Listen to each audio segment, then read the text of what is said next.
Next, get ready to hear from Dr. Ajib, a urologic surgeon at Albany Urology Clinic and Surgery Center. He's joining us to talk all about the importance of prostate screening for men. That's after the break. Stick around. We are speaking with Dr. Khalid Ajib, a urologic surgeon at Albany Urology Clinic and Surgery Center, about the importance of prostate screenings for men. So welcome to Town and Country. How are you doing Thank you so much for having me today. Absolutely, Thank you. absolutely. So it's my pleasure. I was told that November is known for something called Movember? That's right, yes. So what does that mean? Yes. You got to break that down for us. Yes, so November is not just the month of Thanksgiving. Yeah. Movember is like a global movement where usually men grow mustaches to kind of spread awareness about men's health, especially like diseases like prostate cancer, testicular cancer, and even mental health. Yeah. So it's kind of encouraging men to take better care of their own health. I love that. Yes, so they got everything for November. That's right. I mean, I've heard of no shave November for the men. I mean, the men are just doing it up. That's doing it all right. Yeah. Now, let's start with the big right. picture of prostate cancer. How prevalent is it in the United States? Yes, so prostate cancer is quite common. So besides from skin cancer, it's the most common cancer that affects men in the US. Okay. And it is the second leading cause of cancer-related death, right behind lung cancer. Wow. So the incidence is like 1 in 8 men will be diagnosed with prostate cancer at some point in their lifetime.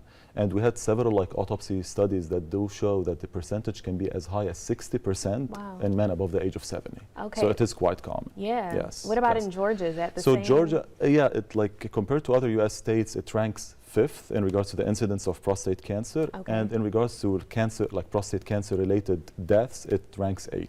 Okay. Yes. Now, is it any difference when it comes to ethnicities? That's true, that's right. So yes, there is an increased incidence in African Americans. The incidence can be as high as in 1 in 6 men.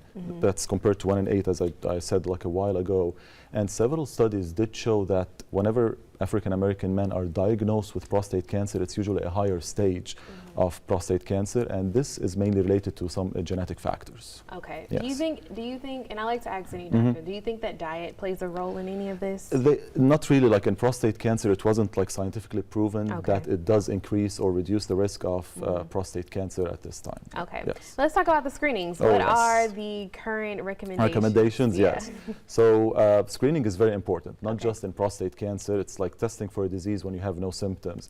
And in prostate cancer, usually the American Cancer Society does recommend screening for men above the age of 50. So every man above the age of 50 should discuss that with their urologist or primary care physician. And it's even recommended at younger ages, at the age of 45, in African Americans and men with strong family history. Okay. Yes. So what does a screening for prostate cancer consist of? What does that look like? Let's paint the picture for the man out there. Yes, it's a very simple blood test. It's a very simple blood test called the PSA blood test, which is a protein secreted by the prostate, and we're usually looking for elevated levels. Now, also we're fortunate like at the office to offer other tumor markers that we have available nowadays that can also help us establish a diagnosis. And also, we also sometimes recommend to do an MRI of the prostate, which is a specific image that will study the size of the prostate, and we look for like suspicious lesions in the prostate. And what's also really important is genetic testing, because it was shown that men who carry the BRCA gene, the BRCA gene, are at a higher risk of getting prostate cancer. So we test for that too. And that's, by the way, that's the same gene that increases the risk of breast cancer in women. Wow. Yes. Okay. Yes. Wow. Learning so that's so yes. much. I love it. Yes, all right. Now let's great. talk about the good things. Yes. The treatment. How can we get treated for prostate cancer? That's right. Yes. So first of all, like again, when we see that a patient has a high PSA, we do like a prostate biopsy, which is a very quick procedure. And if we have the diagnosis of prostate cancer, we have several treatment options. Okay. It depends on the stage of that prostate cancer. So we have active surveillance in low-risk cases where we just monitor the patient closely with blood tests and imaging. We also offer robotic-assisted radical prostatectomy, which is the removal of the prostate. Okay. Other treatment options can include radiation therapy or hormonal therapy. And what's very important that here in Albany, we do offer, like at the office, we do offer all standard of care treatment options. So you have everything is available here in Albany. Perfect. Yes. Now, I want to go back a little bit because I wasn't able to ask you about the symptoms. Yes. What are the symptoms usually for men? So usually in prostate cancer, men present without any symptom. Wow. So that's why prostate cancer screening is very important. Usually, unless it's a very aggressive stage, that's when they will have some symptoms. But otherwise, they present with no symptoms at all. Okay. Okay. Yes. And now, is prostate cancer the most common pathology affecting the prostate? Usually, no.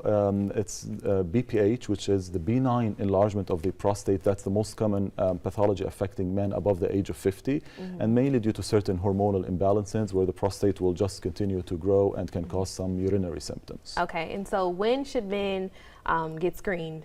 Now? So for prostate, right, again, as I mentioned, any man above the age of 50 should just get in touch with his urologist or primary care physician to discuss prostate cancer screening.